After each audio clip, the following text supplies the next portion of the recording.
ಸಮಾಜ ವಿಜ್ಞಾನದಲ್ಲಿ 15ನೇ ಪಾಠ ವ್ಯವಹಾರ ಅರ್ಥ ಮತ್ತು ಪ್ರಾಮುಖ್ಯ ಅಂತಕ್ಕಂಥ ವ್ಯವಹಾರ ಅಧ್ಯಯನ ಬಿಸ್ನೆಸ್ ಸ್ಟಡಿಯ ಒಂದು ಪಾಠ ಇದೆ ಮತ್ತು ಇದು SS ನ ಪಾರ್ಟ್ 1 ಟೆಕ್ಸ್ಟ್ ಬುಕ್ದ ಲಾಸ್ಟ್ ಪಾಠ.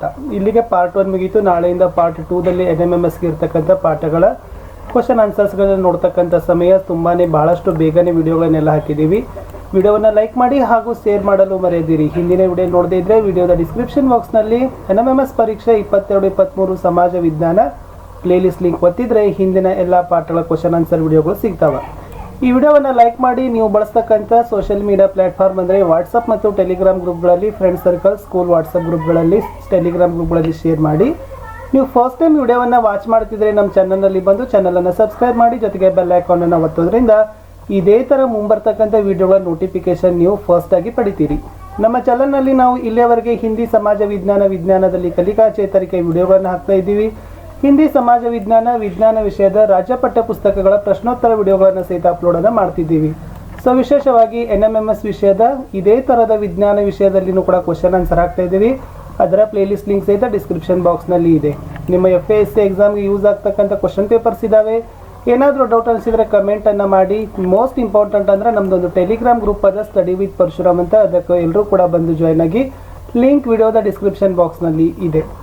ಸೊ 15ನೇ ಪಾಠದ ಮೊದಲ ಪ್ರಶ್ನೆ ಇತ್ತು, ವ್ಯವಹಾರ ಎಂದರೆ ಏನು? ವಸ್ತುಗಳ ಉತ್ಪಾದನೆ ಮತ್ತು ಸೇವೆಗಳನ್ನು ಗ್ರಾಹಕರಿಗೆ ಪೂರೈಸತಕ್ಕಂಥ ಒಂದು ಆರ್ಥಿಕ ಚಟುವಟಿಕೆಗೆ ವ್ಯವಹಾರ ಅಂತ ಕರಿತೀವಿ. ವ್ಯವಹಾರದ 2 ಉದ್ದೇಶಗಳು ಯಾವುವು? ವ್ಯವಹಾರದಲ್ಲಿ ಮುಖ್ಯವಾಗಿ 2 ಉದ್ದೇಶಗಳಿರ್ತಾವ. ಒಂದು ಆರ್ಥಿಕ ಉದ್ದೇಶಗಳು, ಇನ್ನೊಂದು ಸಾಮಾಜಿಕ ಉದ್ದೇಶಗಳು ಅಂತಕ್ಕಂಥದ್ದು ಸರಿಯಾದ ಉತ್ತರ. ಸಾಮಾನ್ಯವಾಗಿ ವ್ಯವಹಾರದ ಮುಖ್ಯ ಉದ್ದೇಶ ಏನು? ಎಸ್, ಜನರಲ್ ಆಗಿ ಹೇಳ್ಬೋದಂತಂದ್ರೆ ವ್ಯವಹಾರ ಮಾಡ್ತಕ್ಕಂಥ ಮುಖ್ಯ ಉದ್ದೇಶ ಏನಿರ್ತೈತಪ್ಪ ಅಂದ್ರೆ ಲಾಭವನ್ನು ಗಳಿಸೋದು, ಲಾಭ ಮಾಡೋದು. ವ್ಯಾಪಾರ ಯಾವುದರ ಒಂದು ಭಾಗವಾಗಿದೆ? ಸೊ ವ್ಯಾಪಾರ ಅಂತಕ್ಕಂಥದ್ದು ಎಸ್ ಮಾರ್ಕೆಟಿಂಗ್ ಅಂತಕ್ಕಂಥದ್ದು, ಬಿಸ್ನೆಸ್ ಅಂದರೆ ಕಾಮರ್ಸ್ ಅಂತ ಕರಿತೀವಲ್ಲ, ವಾಣಿಜ್ಯದ ಒಂದು ಏನಾಗದಪ್ಪ ಅಂದ್ರೆ ಭಾಗನೇ ಆಗದ. ವ್ಯಾಪಾರ ಅಂದರೆ ಏನು? ಸರಕುಗಳನ್ನು ಕೊಳ್ಳೋದು ಮತ್ತು ಗ್ರಾಹಕರಿಗೆ ಮಾರ್ತಕ್ಕಂಥದ್ದಕ್ಕೆ ಏನಂತ ಕರಿತೀವಿ? ವ್ಯಾಪಾರ ಅಂತ ಕರಿತೀವಿ.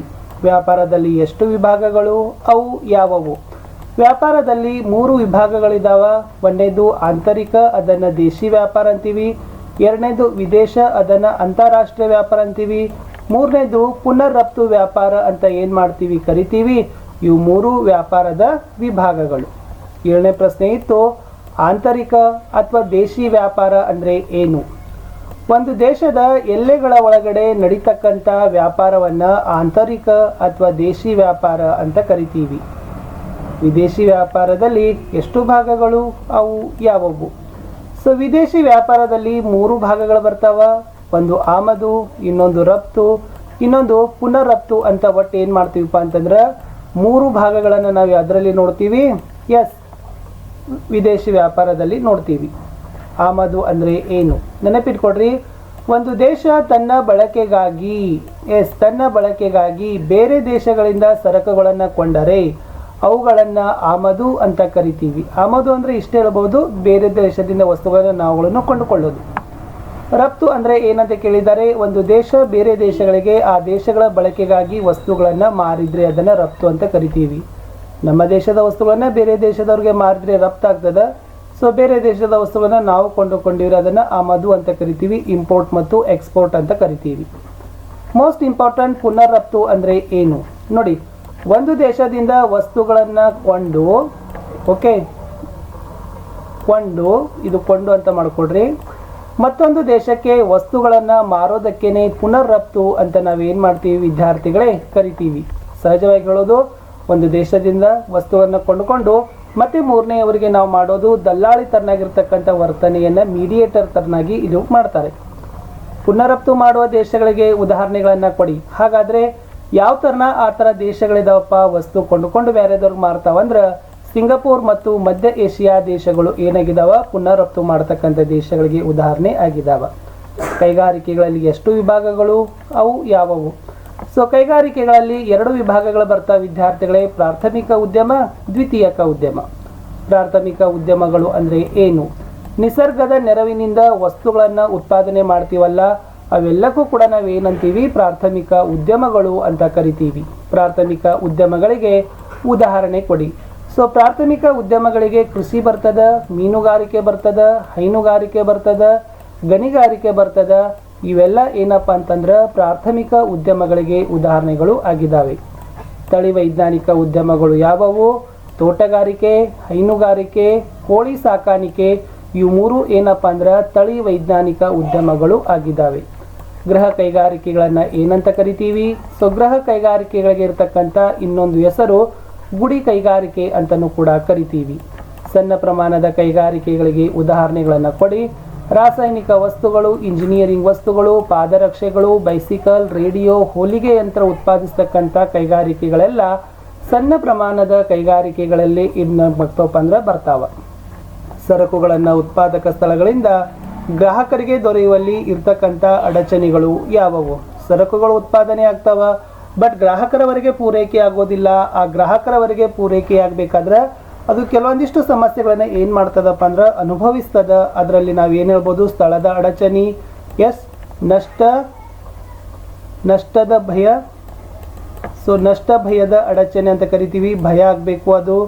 ಸೊ ಸಮಯದ ಅಭಾವ, ಹಣಕಾಸಿನ ಕೊರತೆ, ತಿಳುವಳಿಕೆ ಅಭಾವ. ಇವೆಲ್ಲ ಏನಾಗ್ತಾವಪ್ಪ ಅಂದ್ರೆ ಸರಕುಗಳನ್ನು ಉತ್ಪಾದಕ ಸ್ಥಳಗಳಿಂದ ಗ್ರಾಹಕರಿಗೆ ದೊರಿಬೇಕಾದ್ರೆ ಆಗ್ತಕ್ಕಂಥ ಅಡಚಣೆಗಳು ಆಗಿದ್ದಾವೆ. ಅಹಿತಕಾರಿ ವ್ಯವಹಾರ ಪದ್ಧತಿಗಳು ಯಾವುವು? ವಸ್ತುಗಳ ಕಲಬೆರಕೆ, ಹೆಚ್ಚು ಲಾಭ, ತೂಕ ಮತ್ತು ಅಳತೆ ಮೋಸ, ಕಾಳಸಂತೆ. ಇವೆಲ್ಲ ಅಹಿತಕಾರಿ ವ್ಯವಹಾರ ಪದ್ಧತಿಗಳು ಆಗಿದ್ದಾವೆ. ಪದಾರ್ಥಗಳ ಗುಣಮಟ್ಟ ಕಾಪಾಡಲು ಯಾವ ಸಂಸ್ಥೆಯನ್ನು ಸ್ಥಾಪಿಸಿದ್ದಾರೆ? ಭಾರತೀಯ ಮಾನಕ ಸಂಸ್ಥೆಯನ್ನು ಏನು ಮಾಡಿದಾರಪ್ಪ ಅಂದ್ರೆ ಸ್ಥಾಪಿಸಿದ್ದಾರೆ. ಪದಾರ್ಥಗಳ ಗುಣಮಟ್ಟ ಸರಿಯಾಗಿದ್ದರೆ ಅದರ ಮೇಲೆ ಯಾವ ಚಿಹ್ನೆ ಇರ್ತದ? ISI ಚಿಹ್ನೆ ಇರ್ತದ. ಗುಣಮಟ್ಟ ಸರಿ ಇದ್ರ.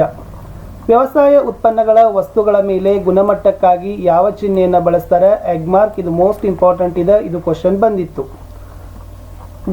ಸರ್ಕಾರ ಜನರಿಗೆ ಅಗತ್ಯ ವಸ್ತುಗಳನ್ನು ಕಲ್ಪಿಸಬೇಕಾದ್ರೆ ಯಾವ ಸಂಘ ಸ್ಥಾಪಿಸಿದೆ? ಗ್ರಾಹಕರ ಸಹಕಾರಿ ಸಂಘ ಮತ್ತು ಜನತಾ ಬಜಾರ್ಗಳನ್ನು ಅದು ಏನು ಮಾಡೋದಪ್ಪ ಅಂದ್ರೆ ಸ್ಥಾಪಿಸಿದ. ಕೈಗಾರಿಕಾ ವಸ್ತುಗಳ ಮೇಲಿನ ಕಾನೂನಿನ ಪ್ರಕಾರ ಉತ್ಪಾದನಾ ಪೊಟ್ಟಣದ ಮೇಲೆ ಏನೇನು ನಮೂದಿಸಿರಬೇಕು? ಬಳಕೆ ದಿನದ ಮಿತಿ, ಅಳತೆ, ಗರಿಷ್ಠ ಬೆಲೆ. ಇವು ಮೂರು ಏನಾಗಬೇಕಪ್ಪ ಅಂದ್ರೆ ಪ್ರಿಂಟ್ ಆಗಬೇಕು.